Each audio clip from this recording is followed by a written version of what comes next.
नमस्कार साथियों, स्वागत है आपका अपने YouTube चैनल भाषा निकेतन में। साथियों, हम बात करेंगे हिंदी भाषा एवं साहित्य का वस्तुनिष्ठ इतिहास, जो पुस्तक है गोविंद पांडे जी की और सरस्वती पांडे जी की।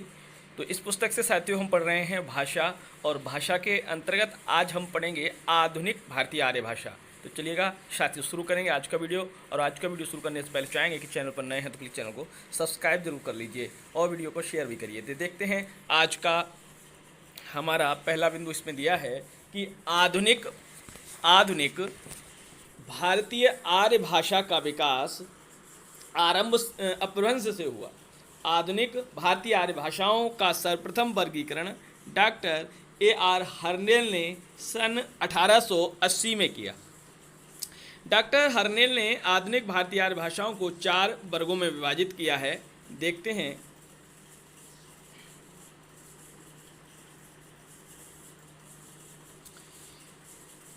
पूर्वी गौड़ियन, पूर्वी हिंदी, बंगला, असमी और उड़िया। तो पूर्वी गौड़ियन में आता है पूर्वी हिंदी, बंगला, असमी और उड़िया। पश्चिमी गौड़ियन, पश्चिमी हिंदी, राजस्थानी, गुजराती, सिंधी और पंजाबी।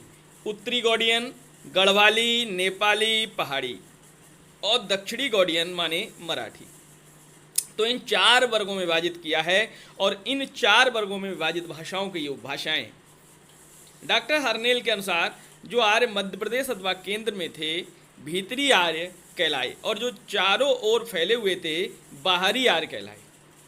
डॉक्टर जॉर्ज गेशन ने लिंग्विस्टिक सर्वे ऑफ इंडिया भाग 1 तथा bulletin of the school of oriental studies London institution भाग 1 खंड 3 1920 अपना पहला वर्गीकरण निम्नांकित ढंग से प्रस्तुत किया। अब है दूसरा बाहरी उपशाखा।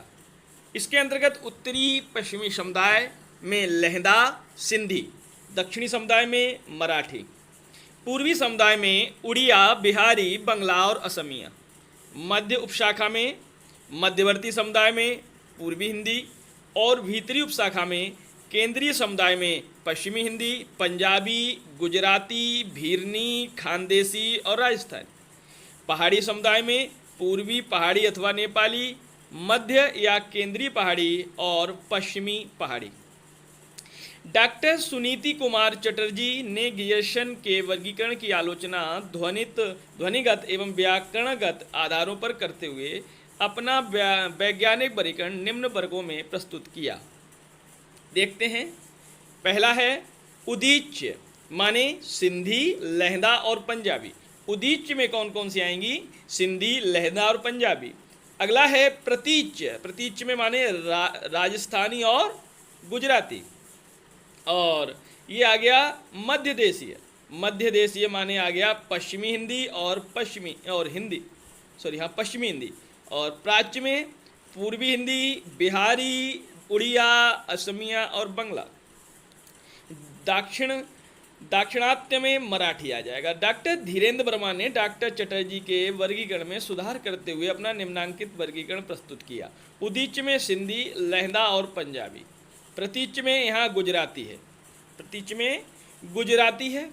मध्य देशी में है राजस्थानी, पश्चिमी हिंदी, पूर्वी हिंदी और बिहारी। प्राच्य में उड़िया, असमिया, बंगला। और दाक्षिणात्य में है मराठी।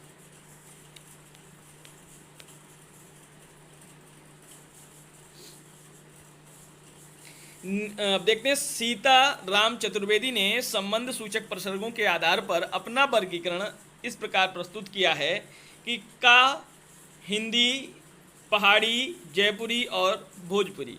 दा पंजाबी लहंदा, जो सिंधी कच्छी, नो गुजराती और एर बंगाली और एड़िया असमिया। भोलानाथ तिवारी ने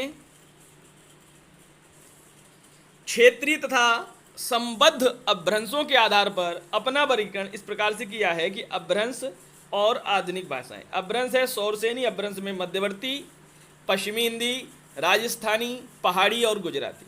मागधी या पूर्वी में बिहारी, बंगाली, उड़िया और असमिया। अर्धमागधी में मध्य पूर्वी माने पूर्वी हिंदी, महाराष्ट्री में दक्षिणी माने मराठी, ब्राचड़ पैसाची में पश्चिमोत्तरी, सिंधी, लहंदा और पंजाबी। डॉक्टर हरदेव बहारी ने आधुनिक आर्य भाषाओं का वर्गीकरण इस प्रकार किया है कि हिंदी वर्ग में हिंदीतर माने अहिंदी वर्ग माने जो हिंदी नहीं है, तो मध्य पहाड़ी हिंदी वर्ग में राजस्थानी, पश्चिमी हिंदी, पूर्वी हिंदी, बिहारी, ये सभी हिंदी की उपभाषाएं हैं।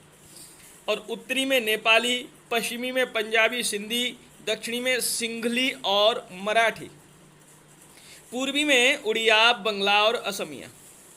अब हम बात करते हैं प्रमुख आधुनिक भारतीय आर्य भाषाओं की विशेषताएं। सिंधी शब्द का संबंध संस्कृत सिंधु से है। सिंधु देश में सिंधु नदी के दोनों किनारों पर सिंधी भाषा बोली जाती थी। सिंधी की मुख्यतः 5 बोलियां बिचौली, सिराइकी, थरेली, लासी और लाड़ी हैं। सिंधी की अपनी लिपि का नाम लंडा है, किंतु यह गुरुमुखी तथा फारसी लिपि में भी लिखी जाती है। लहंदा का शब्दगत अर्थ है पश्चिमी। इसके अन्य नाम पश्चिमी, पंजाबी, हिंद की, जटकी, मुल्तानी, चिभाली, पोठवारी आदि हैं। लहंदा की भी सिंधी की भांति अपनी लिपि लंडा है, जो कश्मीर में प्रचलित शारदा लिपि की ही एक उपशाखा है। पंजाबी शब्द पंजाब से बना है, जिसका अर्थ है 5 नदियों का देश। अब बात करते हैं अगले बिंदु पर। पंजाबी की अपनी लिपि लंडा थी, जिसमें सुधार कर गुरु अंगद ने गुरुमुखी लिपि बनाई। पंजाबी मुख्य बोलियां माझी, डोगरी, दोआबी, राठी आदि हैं। गुजराती गुजरात प्रदेश की भाषा है। गुजरात का संबंध गुर्जर जाति से है। गुर्जरता माने गजरत्ता माने गुजरात। गुजरात की अपनी लिपि है, जो गुजराती नाम से प्रसिद्ध है। वस्तुतः गुजराती कैथी से मिलती जुलती लिपि में लिखी जाती है, इसमें शिरोरेखा नहीं लगती। मराठी महाराष्ट्र प्रदेश की भाषा है। इसकी प्रमुख बोलियां कोंकणी, नागपुरी, कोष्टी और महारी है। मराठी की अपनी लिपि देवनागरी है, किंतु कुछ लोग मोड़ी लिपि का भी प्रयोग करते हैं। बंगला संस्कृत शब्द बंगधन आल प्रत्यय से बना है। यह बंगाल प्रदेश की भाषा है। नवीन यूरोपीय विचारधारा का सर्वप्रथम प्रभाव बंगला भाषा और साहित्य पर पड़ा। बंगला प्राचीन देवनागरी से विकसित बंगला लिपि में लिखी जाती है। असमी माने असमिया असम प्रदेश की भाषा है। इसकी मुख्य बोली विशुनपुरिया है। असमी की अपनी लिपि बांग्ला है। उड़िया प्राचीन उत्कल अथवा वर्तमान उड़ीसा की भाषा है। इसकी प्रमुख बोली गंजामी, संबलपुरी, भत्री आदि है। उड़िया भाषा बंगला से वस्तुतः मिलती जुलती है, किंतु इसकी लिपि ब्राह्मी उत्तरी शैली से विकसित है। हिंदी व्युत्पत्ति और अर्थ। हिंदी शब्द की व्युत्पत्ति के संबंध में निम्नलिखित मत प्रचलित है। परंपरावादी संस्कृत पंडितों के अनुसार हिंदी हिंदन नष्ट करना और टू दुष्ट अर्थात हिंदू का अर्थ है दुष्टों का विनाश करे, हिनिस्त्य दुष्टान। शब्द कल्पद्रुम के अनुसार हिंदू शब्द हीन दुषः डू से बना है, जिसका अर्थ है हीनों को दूषित करने वाला, हीन दुष्यति। ये दोनों मत कल्पना प्रसूत हैं। डॉक्टर भोलानाथ तिवारी के अनुसार हिंदू शब्द का प्राचीनतम प्रयोग 7वीं सदी के अंतिम चरणों में निशीत चूर्णी में प्रथम बार मिला है। हिंदू शब्द फारसी है, जो संस्कृत शब्द सिंधु का फारसी रूपांतरण है।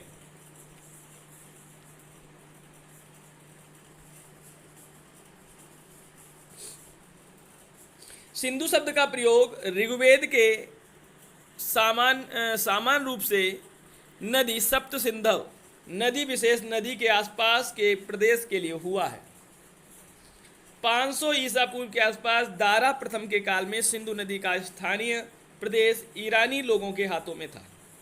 संस्कृत के सिंधु का ईरानी में हिंदू हो गया, तो सिंधु नदी के आसपास का प्रदेश के अर्थ में प्रयुक्त हुआ।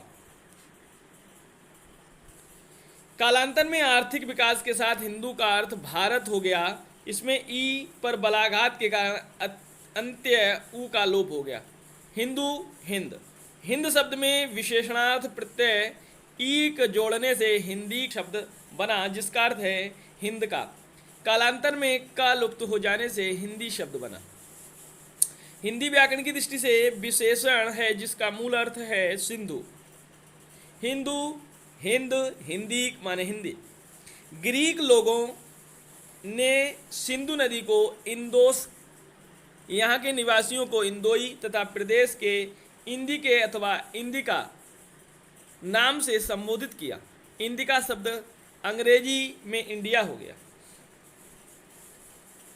किसी भी प्राचीन भारतीय आर्य भाषा में हिंदी का प्रयोग नहीं मिलता है। केवल कालकाचार्य द्वारा लिखित जैन महाराष्ट्री में हिंदू शब्द मिलता है, जिसे सूर्णावड़ियम रामाणु जैन हिंदू देशम बच्चामु।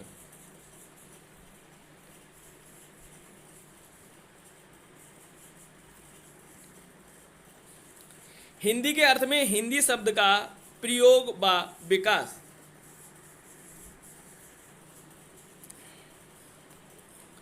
भाषा के अर्थ में हिंदी का प्रयोग फारस और अरब से होता है। ईरान के बादशाह नौशेरवां 531 से 579 ईस्वी ने अपने दरबारी हकीम को भारतीय ग्रंथ पंचतंत्र का अनुवाद करने के लिए नियुक्त किया। बाजरोया ने करकल और दमनक के आधार पर अपने अनुवाद का नाम कलीला व दिमना रखा। कलीला व दिमना की भूमिका नौशेरवां के मंत्री बुजर्च बेहर ने लिखी। जवानों हिंदी में किया गया है, ये शब्द है, पता नहीं क्या समझ में नहीं आ रहा, इसको देख लेंगे। इसका अनुवाद जवाने हिंदी में किया गया है। अरबी फारसी में जवाने हिंदी शब्द का प्रयोग संभवतः भारत की सभी भाषाओं संस्कृत, पाली, प्राकृत वंश के लिए मिलता है। भारत के फारसी कवि औफी ने सर्वप्रथम सन 1228 में हिंदवी का प्रयोग समस्त भारतीय भाषाओं के लिए न करके भारत की देसी भाषाओं के लिए किया। तैमूरलंग के पोते सरफुद्दीन यजदी ने सन 1424 में अपने ग्रंथ जफरनामा में विदेशों में हिंदी भाषा के अर्थ में हिंदी शब्द का प्रथम प्रयोग किया। डॉक्टर धीरेन्द्र वर्मा द्वारा संपादित हिंदी साहित्य कोश भाग 1 के अनुसार 13वीं-14वीं सदी में देसी भाषा को हिंदी, हिंदकी या हिंदुई नाम देने में हसन और अमीर खुसरो का नाम सबसे अधिक महत्वपूर्ण है। डॉक्टर भोलानाथ तिवारी एवं उदय नारायण तिवारी ने भाषा के अर्थ में खुसरो द्वारा प्रयुक्त हिंदी को संदिग्ध माना है। उक्त दोनों विद्वानों ने हिंदी शब्द का प्रयोग भारतीय मुसलमानों के अर्थ में रेखांकित किया है।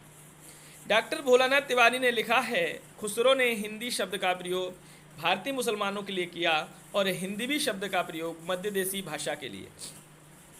हिंदवी शब्द वस्तुतः हिंदुई व हिंदवी है। हिंदुई अर्थात हिंदुओं की भाषा। हिंदवी शब्द के प्रयोग के कुछ दिन बाद हिंदी अर्थात भारतीय मुसलमानों की भाषा के लिए कदाचित हिंदी शब्द चल पड़ा। हिंदी कवि नूर मोहम्मद ने लिखा है, हिंदू मग पर पाँव न राखों, काजो बहुत हिंदी भाख्यों। 18वीं सदी तक हिंदी मुसलमानों की भाषा न रहकर हिंदुओं की भाषा की ओर झुक रहा था। 19वीं सदी के मध्य पूर्व तक हिंदी का प्रयोग उर्दू व रेखता के समानार्थी रूप में चल पड़ा। उर्दू मूलतः तुर्की शब्द है जिसका अर्थ है शाही शिविर या खेमा। डॉक्टर ग्राहम बेल द्वारा डॉक्टर ताराचंद आदि का कहना है कि उर्दू भाषा का निश्चित अर्थ में सबसे पुराना प्रयोग मुसहफ़ी में मिलता है। खुदा रखें ज़बां हमने सुनी है, मीर वो मिर्ज़ा की कहें किस मुँह से हम, मुसहफ़ी उर्दू हमारी है। प्रोफेसर आज़ाद ने आवे हयात में ब्रज भाषा में उर्दू का जन्म माना है। रेखता का फारसी में अर्थ गिरा हुआ या गिराकर बनाया हुआ ढेर। भारत में रेखता शब्द का प्रयोग पहले छंद और संगीत में क्षेत्र में हुआ। रेखता नाम 18वीं सदी से प्रारंभ होकर लगभग 19वीं सदी के मध्य तक उर्दू में चलता रहा। हिंदी का नवीन अर्थ में लिखित प्रयोग सर्वप्रथम कैप्टन टेलर ने सन 1812 ईस्वी में फोर्ट विलियम कॉलेज के वार्षिक विवरण में किया।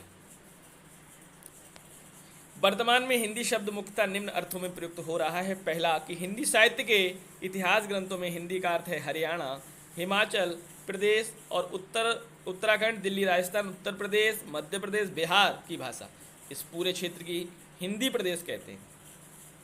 वर्तमान भारतीय साहित्य में हिंदी शब्द भारतीय संघ की राजभाषा देवनागरी लिपि में हिंदी होगी। भारतीय संविधान अनुच्छेद 343 तथा राष्ट्रभाषा के नाम का द्योतक है। तो साथियों, हिंदी की बोलियों पे हम कल महत्वपूर्ण चर्चा करेंगे। तो साथियों, आज के लिए इतना ही। फिर मिलते हैं अगले वीडियो में, तब तक के लिए नमस्कार, धन्यवाद।